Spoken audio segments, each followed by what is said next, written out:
YouTubers, welcome back to YouTube. Welcome back to Divine Madness, the YouTube book club channel. One day I'm going to get that right. It's been several segments and I still get tongue twisted. So we're here back discussing my realistic fiction, Divine Madness. My realistic fiction, it's a realistic fiction novel.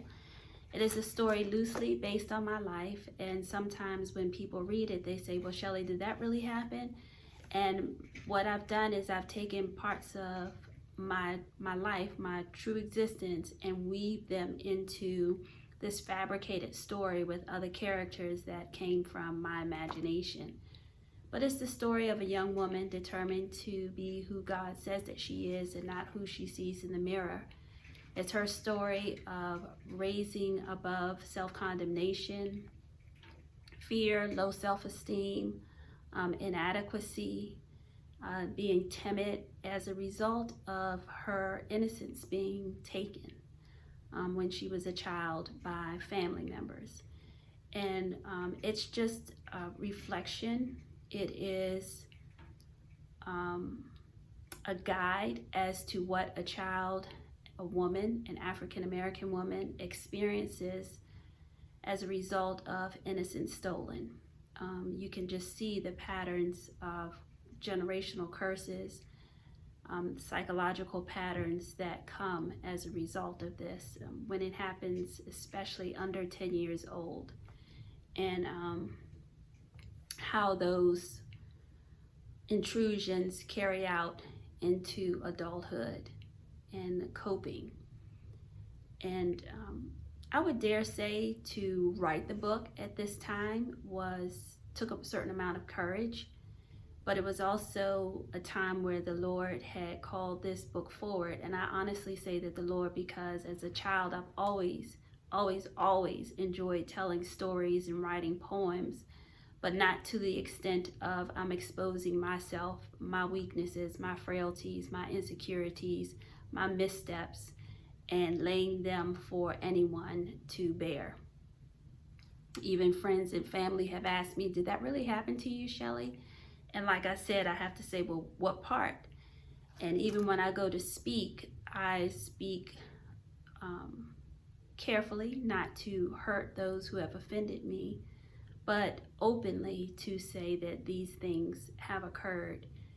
And it does take a certain amount of caution, and it's not to blame. I'm not blaming anyone. I don't want to hurt, and I certainly don't want to hurt those people who have offended me, because I know that there were cycles in their life that perpetuated their behavior, and I was a person of target. And people will say, well, why didn't the Lord do this? And where is God? And you know, I'll leave people to that. But for me, God was present all along, and I found him later. And I was able to see later in my life why God moved me away from certain people, certain neighborhoods, how he was very tactical. Now, could he have done something before? Yes. Did he? Yes. But adults did not intervene when they were aware of the circumstances. So God was present. And so by way of adults not necessarily doing what they were required to do, he did tactical, strategic things to move me. And then the rest is left up to my development and my history, which comes in the form of this book. Divine Madness is a realistic fiction. I hope that you will take the time to make a purchase and read the story. Share your comments, ask me questions.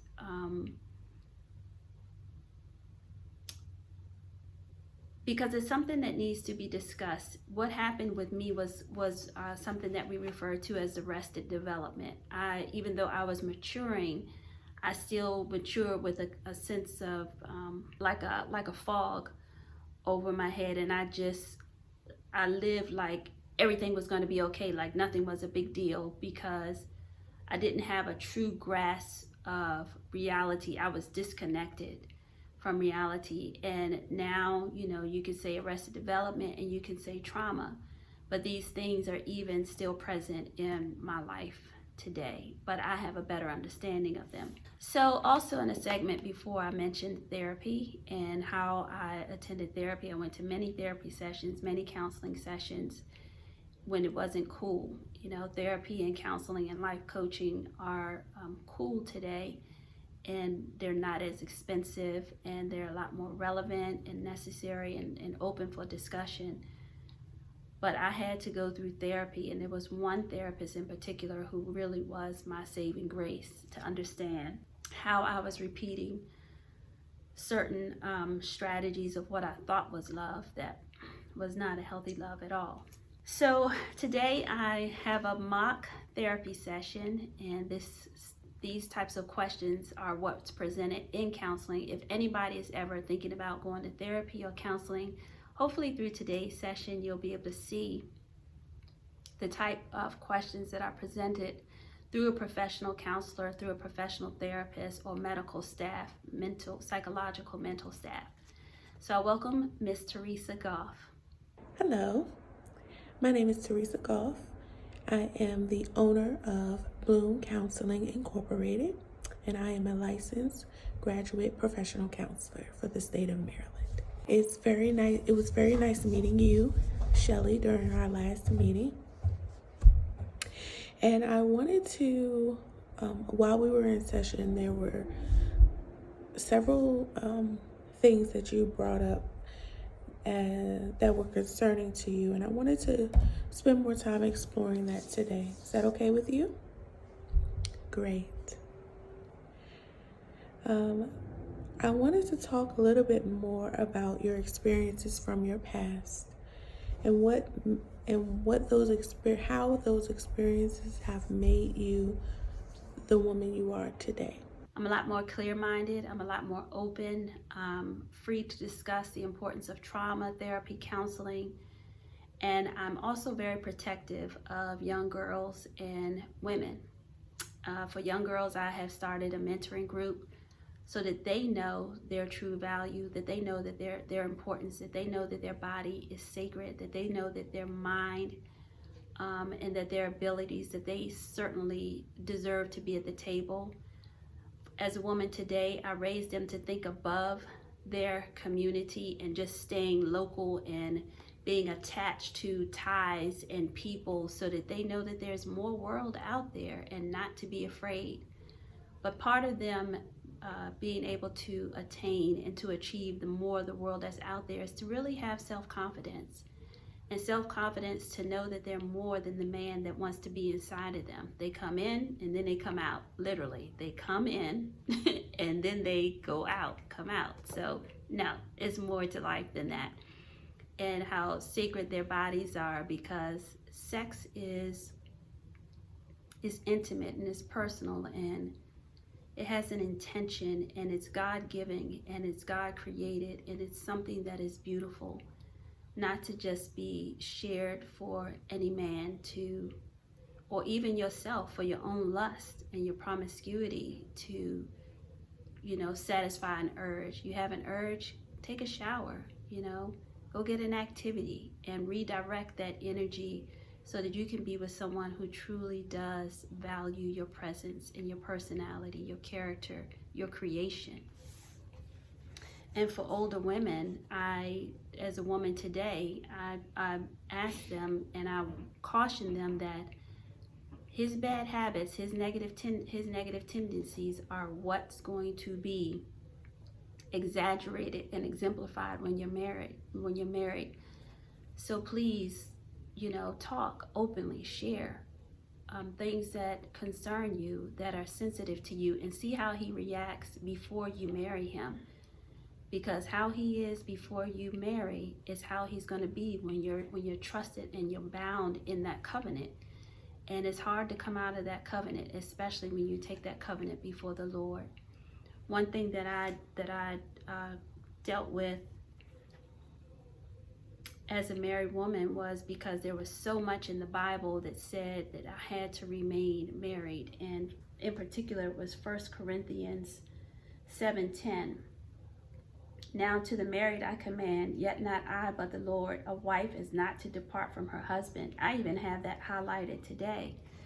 And when my marriage was in such turmoil, I felt like I couldn't leave because I didn't want to disappoint the Lord. And it was very hard. I understand. Okay. So tell me, how are you juggling motherhood, marriage, and home buying? Seems like you're wearing a lot of hats during this time of your life. So tell me a little bit more about that. How do you feel you're juggling that? It was tough. I didn't juggle it, but things in life that give me a challenge, I feel like I put my boots on. But at that time, I was coming out of the fog. I was coming to the realization that my marriage really was not salvageable, and I had some decisions to make. And it was hard being a single mom and a homeowner, and again, grappling with that disconnect that I had really disappointed the Lord in leaving my husband. Left a lot of soul searching, a lot of uncertainty, timid, and just broken because I felt like I broke 2 covenants. I broke my covenant promise to the Lord, and I broke my covenant promise to my husband. And not only that, now I'm a statistic. I'm an African American single mom. So it was very heart-wrenching at that time. Okay. And so it seems like there's a lot of conflict within your marriage at this time. So could you tell me why you are considering leaving your marriage? It was more and more clear that my marriage was not salvageable. And looking at the word of the Lord, and now to the married I command, yet not I, but the Lord, a wife is not to depart from her husband. But even if she does depart, let her remain unmarried or be unreconciled, or be reconciled to her husband, and a husband is not to divorce his wife. And so in leaving my husband at the time, I still had this scripture and several other scriptures. But what I've learned was that scriptures are precept upon precept, line upon line, here a little, there a little. You really have to take them in the context of your life. So if you're in an abusive marriage, which I was, I say tumultuous, because after a while, the survivor in me started to fight back. So I was like, okay, so we're going to blows. So I might as well start fighting too. So I caution to say that it was abusive because I certainly did play my role in degrading him and being nasty and mean in turn. And so I wanted to get out, and so I found my way out, and it was conflicting.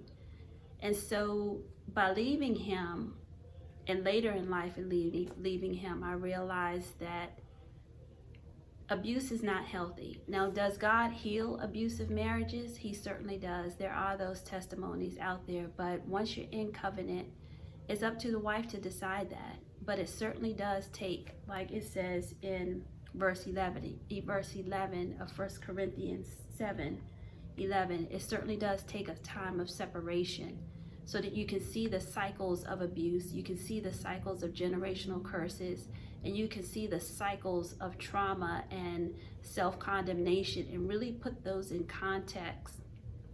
Because the number one command that the Lord left us with is to love. And in love, there is no fear. So if you're walking on eggshells and you're fearing how your spouse is going to love you, how your spouse is going to like you, if your spouse is satisfied, even if he's home, what you're fearful of the environment, then you're not living in love. And so you need time to separate, to really find out what are the healthy contexts and the healthy behaviors of love, so that then you can apply that to your marriage and see through counseling if that really is your lifetime spouse.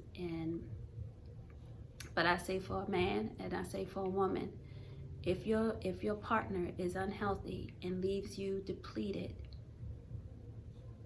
more empty than filled, more depleted and more unnecessary than they leave you necessary and complementary and valued, then before you take your covenant, please check your relationship with that person, and check it through prayer, and check it through honesty, and check it through self-reflection. Okay. Well, Shelly, I think that as we walk along this journey together through you finding who you are as a mother, who you are as a woman, who you are as a follower of Christ, you will find that there's strength that lies within you that you may have not known that you possessed. So I look forward to walking right alongside you as you discover yourself. Okay? So until next time, I'll see you same time next week. Thank you. We're still in the death section of Divine Madness. It's in 3 sections: life, death, and destiny. And fortunately, through this section, it's becoming a little easier because Sonia is coming out of the fog. She's really being able to read the scriptures, to discern, and to hear the word of the Lord, and to have a cleansing in her soul as to what she truly values in life, what means something to her, and to stand by that. And she has a strong support system of people to help her with those corrective measures and to make those steps. Her life still is not easy. It's very painful. It is very hard to address some of the things that she has buried. She has suppressed a lot of images and a lot of voices and intrusions, and those things are coming to light. But right now, the fog is lifting, at least in seeing the truth in her marriage, and she's got more developing to do. So, welcome to Divine Madness, the YouTube book club channel. My name is Shelly Mitchell.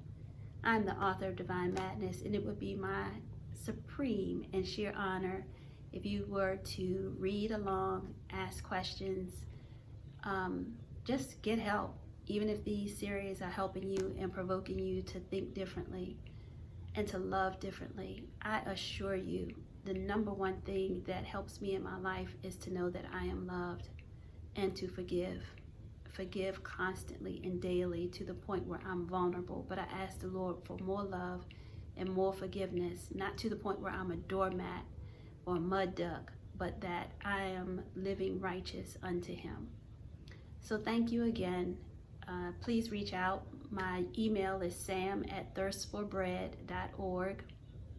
If you'd like to order a copy of the book, you can order it through my website, thirstforbread.org. It is a $20 purchase, which includes shipping, and through ordering through me, you get a personal signed autograph, personal signed copy of the book. You can order it through Amazon. It's on Kindle. However you reach out, I just want to say thank you. I enjoy this series with you, and there's so much more to discuss as we grow into becoming and emerging and evolving into the better portion of ourselves, because God's plans for us are so much greater. And thinking of which, His plans for you, you have a gift. What are you doing with your gift? What are you doing with your gift? If you still don't know, why don't you contact me? I said to contact me. Get to it. Get to it.